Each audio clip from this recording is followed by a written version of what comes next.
Good morning everyone. सुप्रभात सबको।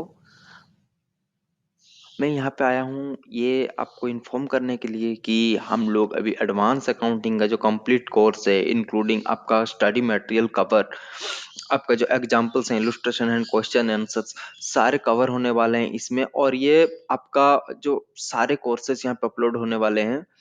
और सबसे बड़ा बात है कि ये कोई भी ये जो जितने भी कंटेंट है ये सारे जो the institute of chartered accountants of India के स्टडी मटेरियल से ही लिए गए हैं।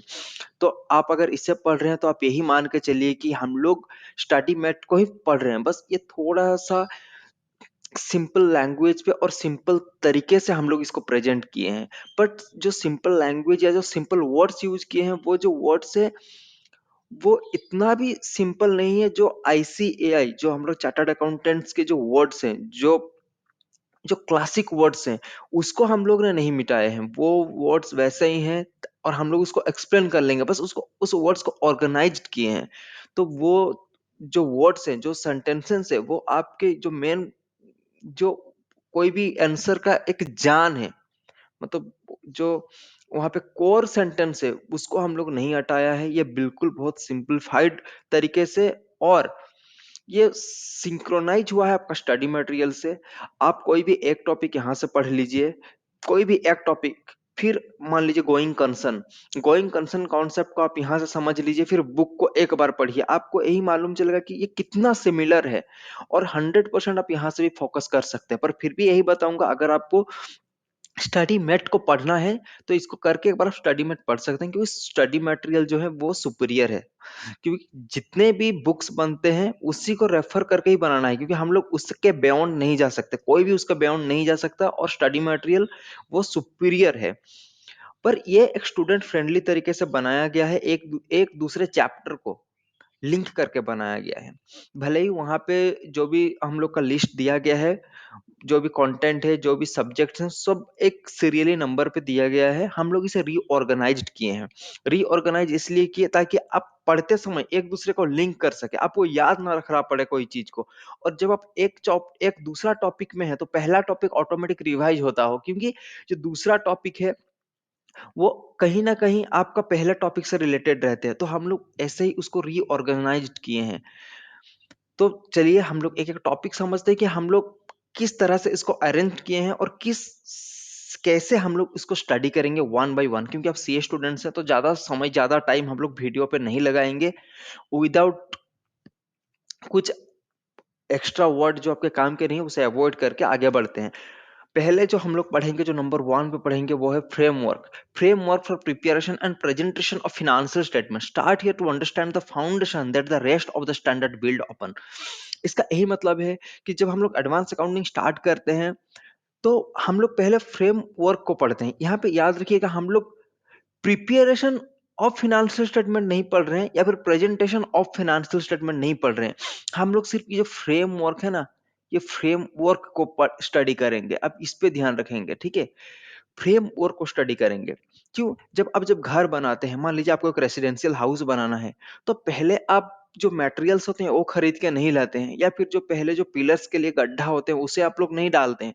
पहले एक ड्राइंग आता है, उस वो ड्राइंग पे सब कुछ ऑर्गेनाइज रहता है कि कहाँ पे क्या चीज बनेगा, कहाँ पे किचन बनेगा, कहाँ पे ड्राइंग रूम बनेगा, कहाँ पे आपका बेडरूम बनेगा, कहाँ पे प्लेग्राउंड रहेंगे, वो सारे चीज रहते हैं।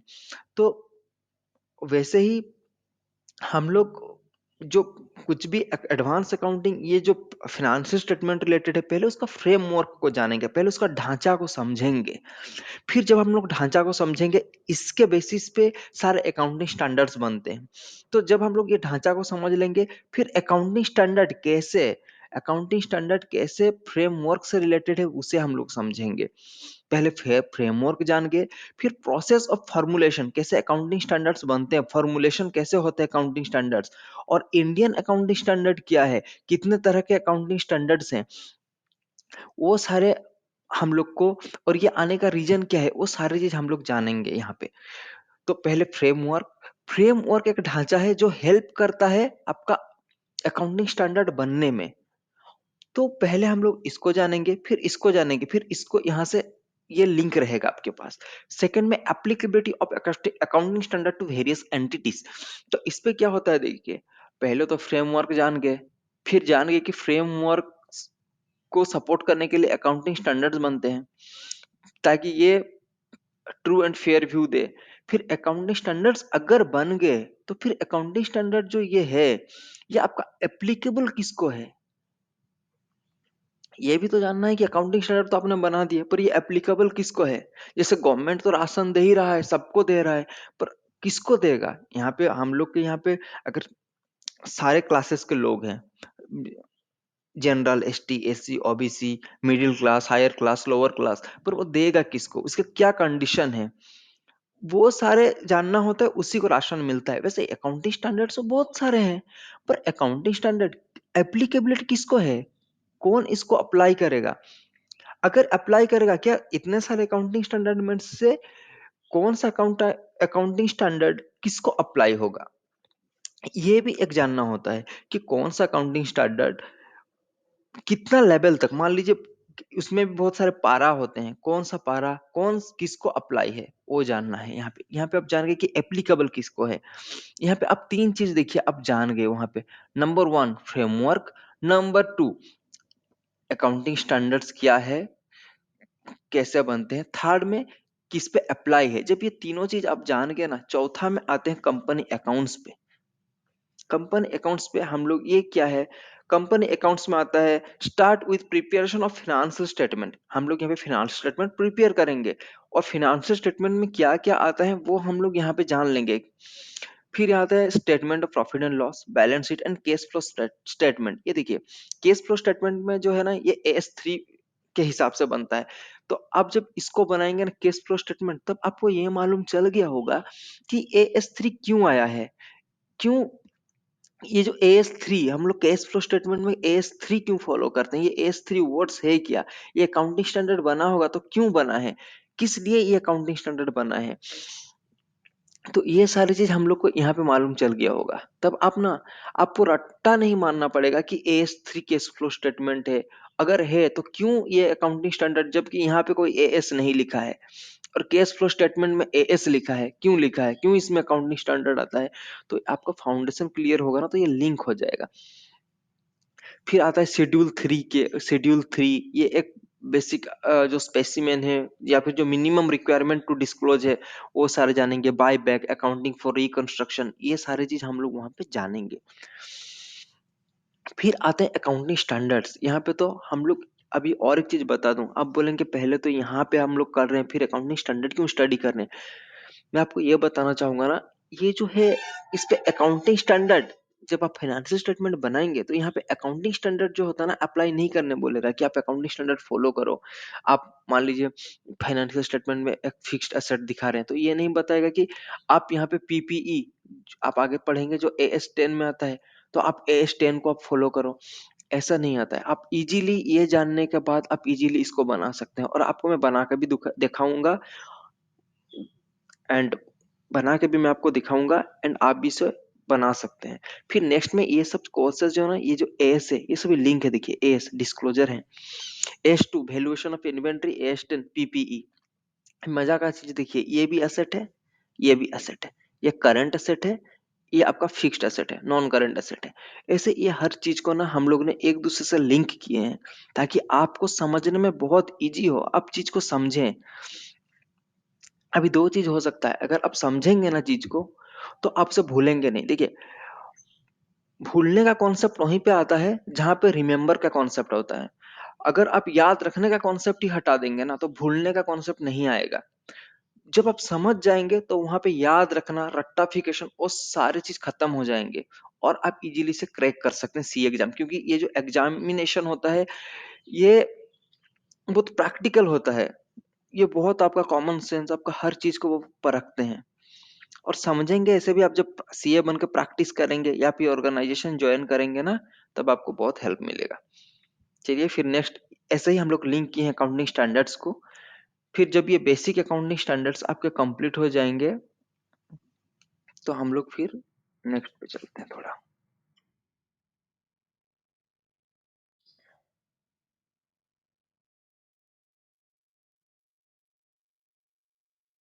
ये हम लोग का नेक्स्ट अकाउंटिंग स्टैंडर्ड। नेक्स्ट में आता है accounting for branches including foreign branches. देखिए पहले हम लोग सब कुछ जानने के बाद अकाउंटिंग स्टैंडर्ड भी जान के फिर अकाउंटिंग फॉर ब्रांचेस। अभी तो पहले हम लोग बैलेंस शीट कंपनीज अकाउंट हम लोग बना लिए, अभी हम लोग क्या करेंगे, ब्रांचेस या फॉरेन ब्रांचेस दोनों को इंक्लूड करना सीखेंगे, कैसे उसका एंट्री होगा। फिर अकाउंटिंग फॉर, यहाँ पे लिखा हुआ देखिए, this will be easier to understand once we have good grasp of the accounting standards and company accounts। Company accounts हम लोग सीख गए, अकाउंटिंग स्टैंडर्ड हम लोग इससे पहले सीख गए हैं। और जब हम लोग इसे करेंगे तो हम लोग पीछे वाला जो सब्जेक्ट है उसको हम लोग रिकैप करते रहेंगे अननोनली। आपको मालूम भी नहीं चलेगा कि हम लोग पिछले चीज को रिकैप कर रहे हैं, बस आपको यही मालूम होगा कि अरे हाँ हमने ये किया है, ये हमको मालूम है, ऐसा ही फीलिंग होते होते आप ये खत्म कर देंगे। फिर अकाउंटिंग फॉर, ये जो है ना एमलगमेशन, ये बहुत अलग तरह का रहता है। Study this after you have an understanding of the individual company accounts as this involve the combination of entities. हम लोग पहले फिनेंशियल स्टेटमेंट बनाना सीख गए, फिर ब्रांच का भी सीख गए। अभी दो कंपनी का फाइनेंशियल स्टेटमेंट को मिला के आपको एक बनाना होता है इस चैप्टर में, सॉरी इस चैप्टर में, ठीक है। तो इस पे क्या होगा, आप पहले हम लोग सिंगल बना लिए, फिर दूसरे हम लोग यहाँ पे टॉपिक पे आगे बढ़ेंगे। फिर ये कुछ स्पेशल टॉपिक्स हैं जो एस 17, 18, 23 है, ये हम लोग आगे पढ़ेंगे। फिर कुछ एमर्जिंग एंड मिक्सलिनियस टॉपिक वो है जब कोई अपडेट आता है, तो अगर आता है तो उसे भी हम लोग कवर कर लेंगे। पर अब बिलीव मी गाइज, अगर हम लोग ऐसे ही फॉलो करते रहेंगे ना, एक दूसरे को लिंक करना, प्रैक्टिकल लाइफ में भी एक दूसरे को लिंक करना, एक दूसरे सब्जेक्ट को लिंक करके उसको बनाना, कोई चीज को कंप्लीट करना, वो इंपॉर्टेंट होता है। आप मान के चलिए इंफॉर्मेशन सब जगह पे है, गूगल पे है, फेसबुक पे है, ट्विटर पे है, हर जगह पे है।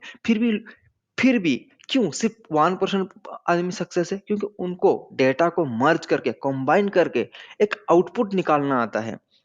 वैसे ही यहाँ पे सारे टॉपिक्स हैं, पर आपको सारे टॉपिक को लिंक करके, उनको ग्रुपिंग करके उसको पढ़ना, एक ऑर्गेनाइज तरीके से पढ़ने का जो मजा है वो थोड़ा अलग रहता है। और इसमें अंडरस्टैंडिंग जो होता है, जो लॉजिकल वे होता है, वो पढ़ने का एक मतलब लॉजिकल वे में पढ़ना बहुत अलग होता है।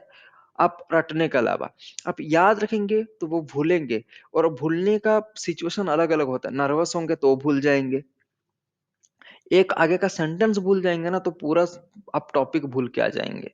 ऐसा है, इसलिए हम लोग अंडरस्टैंडिंग से करेंगे और ये 100% कंप्लीट रहेगा और बहुत ऑर्गेनाइज्ड। आप एक बार कुछ स्लाइड्स, एक कोर्स, आप कोई भी एक सब्जेक्ट, नेक्स्ट सब्जेक्ट हम लोग का आ रहा है इसी पे, जो हम लोग का पहला चैप्टर था उसी चैप्टर पे आ रहा है हम लोग का ये framework for preparation and presentation of financial statement. आप उसे एक बार अवल कीजिए। जो चैप्टर अपलोड, आई थिंक वो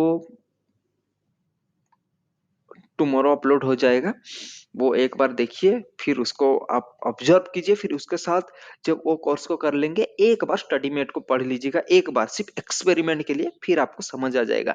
चलिए, आप सीए का स्टूडेंट्स हैं, सीए के स्टूडेंट के लिए समय का बहुत महत्व होता है। मैं ही बोल के, यही आशा लेके मैं ये वीडियो को स्टॉप कर रहा हूँ कि जरूर आप रहेंगे framework for preparation and presentation of financial statements topic देखने के लिए। चलिए, तब के लिए बहुत बहुत धन्यवाद आपके इस कीमती समय के लिए। मैं आपसे विदाई लेता हूँ। Thank you so much, thank you so much guys. Thank you, thank you, thank you.